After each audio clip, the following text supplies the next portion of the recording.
Bonjour à tous. Ceci est ma troisième vidéo. Alors, bon, je voulais pas me mettre en image, hein, mais on m'a reproché. Donc, je me mets, voilà, je me présente à vous. Voilà. Et dans la première vidéo, donc, j'ai raconté comment j'avais rencontré le Seigneur. Et puis la deuxième, bon, j'ai commencé à dire comment que Dieu restaurait, comment Dieu faisait, comment Dieu guérissait, comment Dieu instruisait.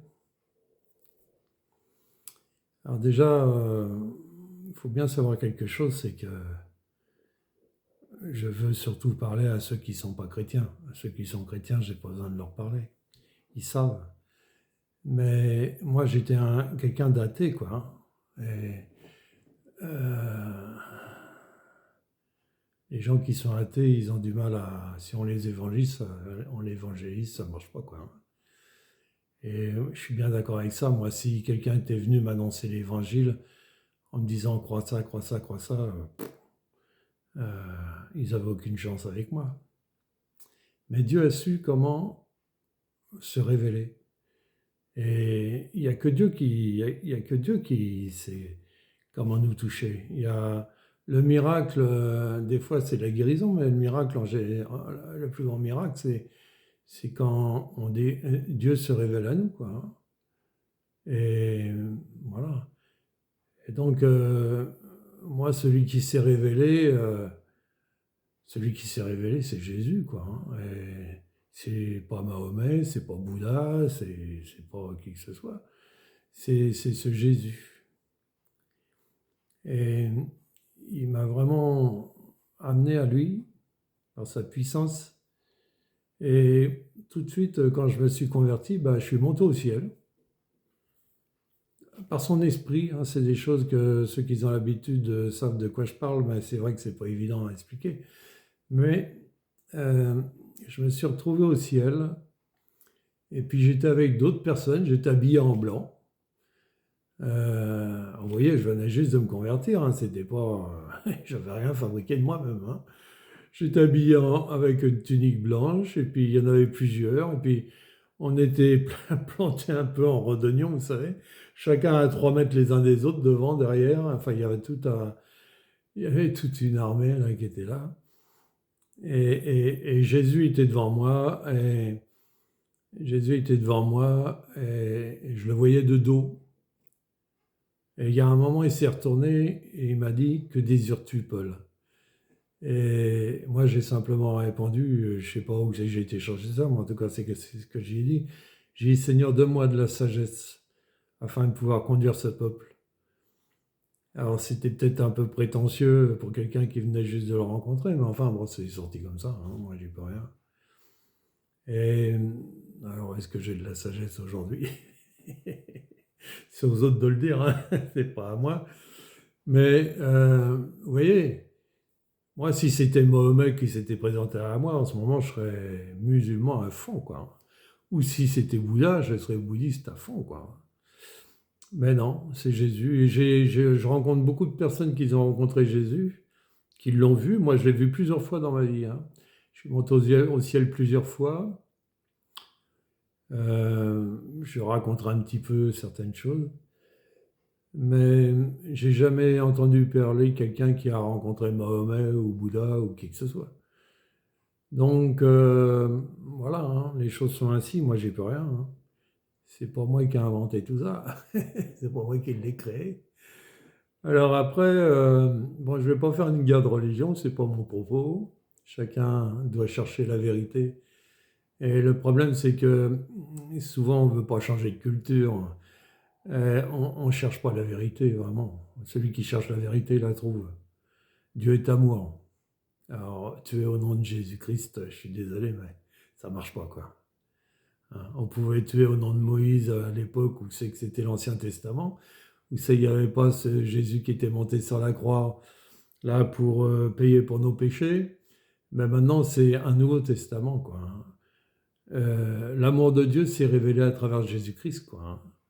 Et, et- et c'est ce Jésus incarné, hein, qui est né de l'Esprit Saint et d'une Vierge, Il pouvait pas être, il pouvait pas être directement, il pouvait pas venir d'un homme, parce que l'homme, il est sous la malédiction d'Adam. Alors la malédiction d'Adam, c'est quoi? Bah, Adam a désobéi et ça a amené qu'on ait été chassé de la présence de Dieu. Et cette relation qu'on avait à Dieu avant, on l'a perdue. On est sorti du jardin, on a été expulsé du jardin, quoi, hein. C'est ça la véritable histoire. Et ben, étant privé de Dieu, ben, on a inventé pas mal de choses qui sont pas terribles. Et ensuite, ben, on a vu Caïn et son frère, les premiers meurtriers de l'histoire.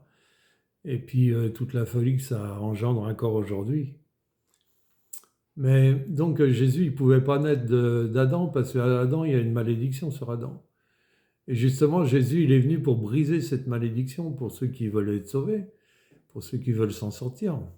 Il est dit dans la parole que par la désobéissance d'un seul, tous ont été livrés à la mort, quelque part, hein, tous sont pécheurs. Mais par l'obéissance d'un seul, tous sont sauvés, quoi, hein.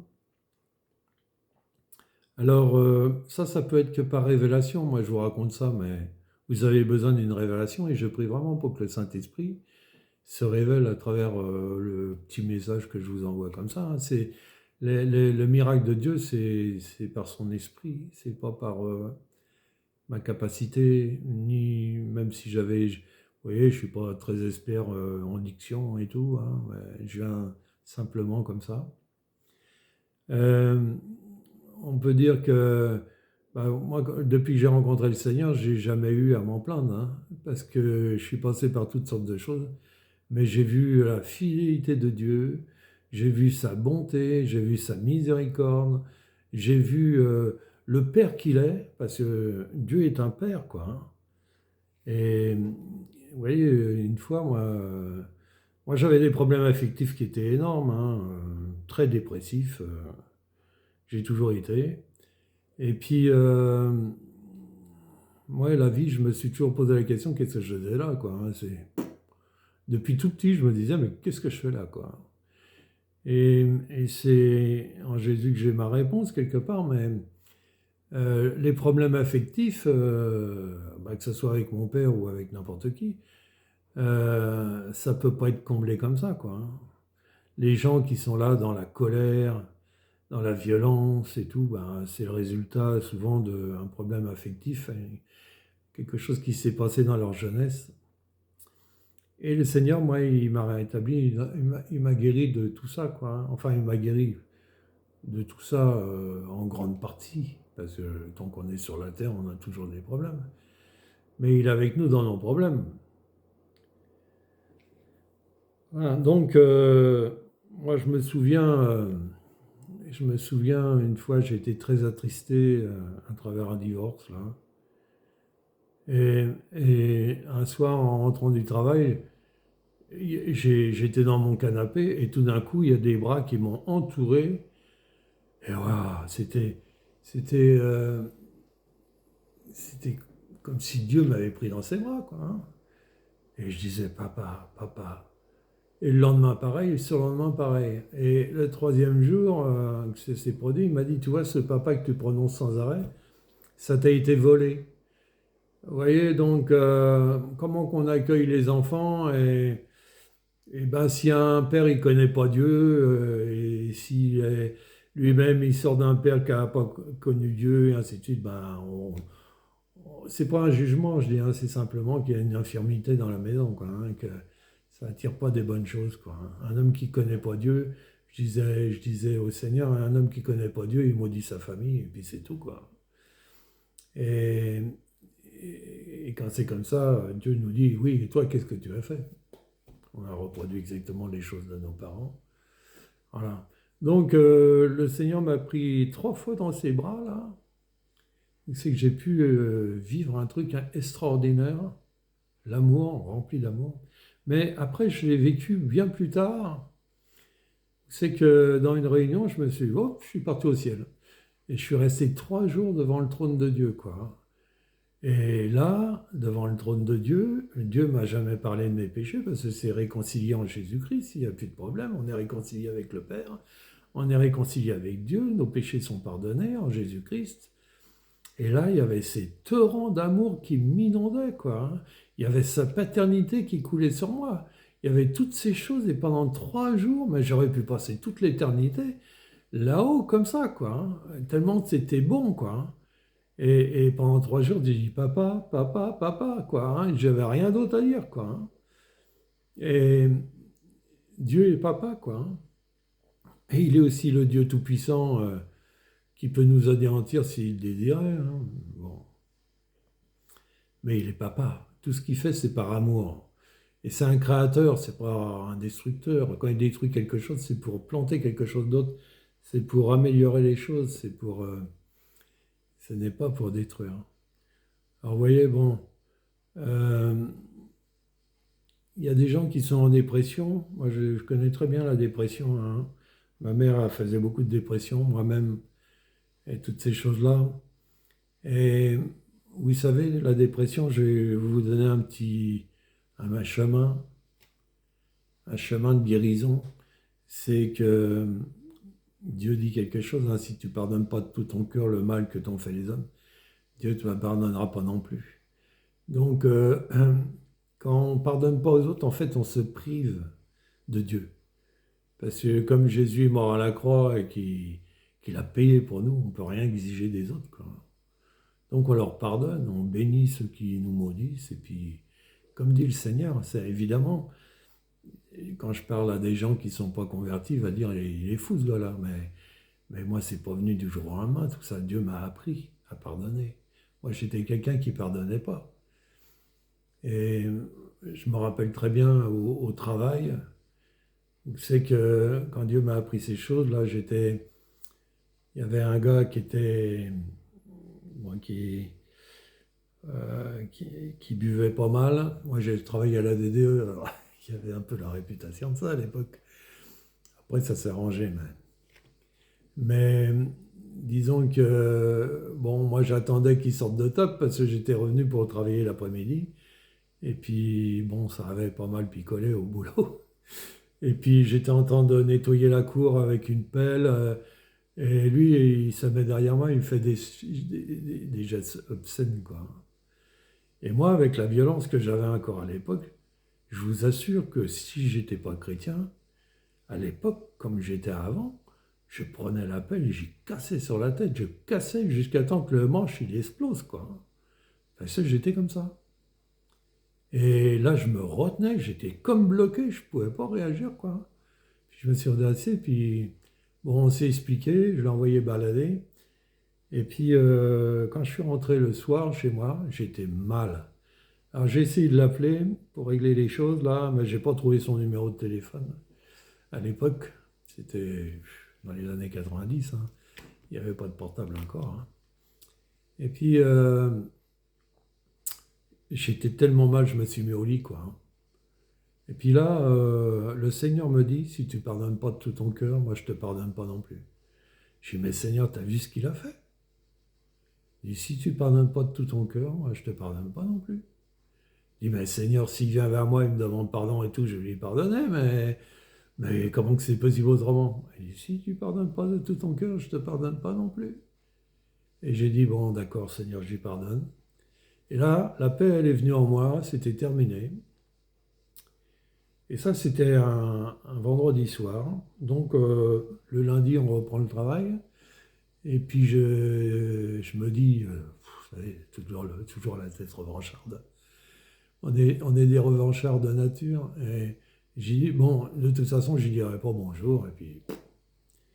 Et le Seigneur me dit, apprends à le connaître. Et donc, moi, j'étais jamais en équipe avec lui. Et tout d'un coup, j'étais sans arrêt en équipe avec lui. Et donc, moi, vous savez, quand je suis quelque part, hein, même dans l'administration, j'arrête pas de parler de Jésus, même si c'est interdit, et je ne peux pas faire autrement. Donc, pendant notre travail, j'y parlais du Seigneur, et puis de ce que je vivais avec lui, toutes ces choses-là. Et puis un matin, j'arrive au travail, et puis je vois un collègue que je connaissais, on avait été plus ou moins à l'école ensemble quand on était plus jeunes. Et donc, on parlait ensemble, et tout d'un coup, il y a ce gars qui commence à dire: Hé Paul, ton Dieu, c'est aussi mon Dieu, hein. Alors, je croyais qu'il se moquait. Alors je dis Hubert, parce qu'il s'appelait Hubert. J'ai dit: Hubert, tu sais, il est marqué dans la parole que les moqueurs n'hériteront pas du royaume. Il dit: Ah non, non, non, non, non. Il dit: Non, non, je vais t'expliquer. Tu sais, ça fait 4 ans que je suis là, moi je ne vais pas vous dire l'endroit, tout ça, que j'habite là, et ma femme ne trouve pas de travail. On est un petit peu ennuyé parce que mon salaire ne suffit pas. Et, euh, et donc, j'ai dit: Dieu de Paul, Dieu de Paul, est-ce que tu pourrais donner du travail à ma femme? Et il dit: Tu sais quoi? Ma femme, le lendemain, elle avait du travail. Il dit: Tu sais quoi? Elle est embauchée à mi-temps et elle gagne plus que moi. Il dit: Alors ton Dieu, c'est mon Dieu. Ah, ça vient d'un gars à qui j'aurais bien cassé la pelle dans la tête, quoi, hein. Et un petit peu les trucs comme ça, ils sont retournés par le Seigneur. Et puis ce gars qui passait son concours pour devenir chef d'équipe, il le ratait à chaque fois. Et là, toute sa vie a changé. Il a arrêté l'alcool, il a arrêté tout ça, la cigarette, l'alcool. Il a réussi ses examens, il est devenu chef d'équipe, et puis ainsi de suite. Voilà, je voulais simplement dire ça, c'est des fois on s'enferme, vous savez, quand on ne pardonne pas, on s'enferme là-dedans, et puis ça produit des petits cancers, un mal-être extraordinaire, une haine, et c'est pour ça que les gens continuent à s'entretuer sur Terre, parce qu'on ne se pardonne pas. Parce que de génération à génération, on transmet la haine, ouais, le racisme, tout ça, c'est les parents qui le donnent à leurs enfants. Les enfants, ils ne sont pas racistes au départ. Eux, les couleurs de peau, ils s'en moquent.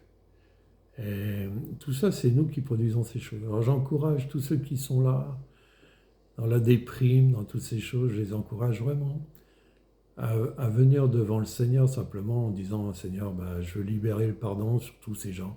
Et tu les nommes et tout. Tu libères le pardon sur eux, tu les bénis. Et puis, voilà, puis le Seigneur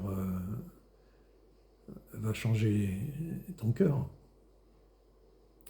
Au revoir.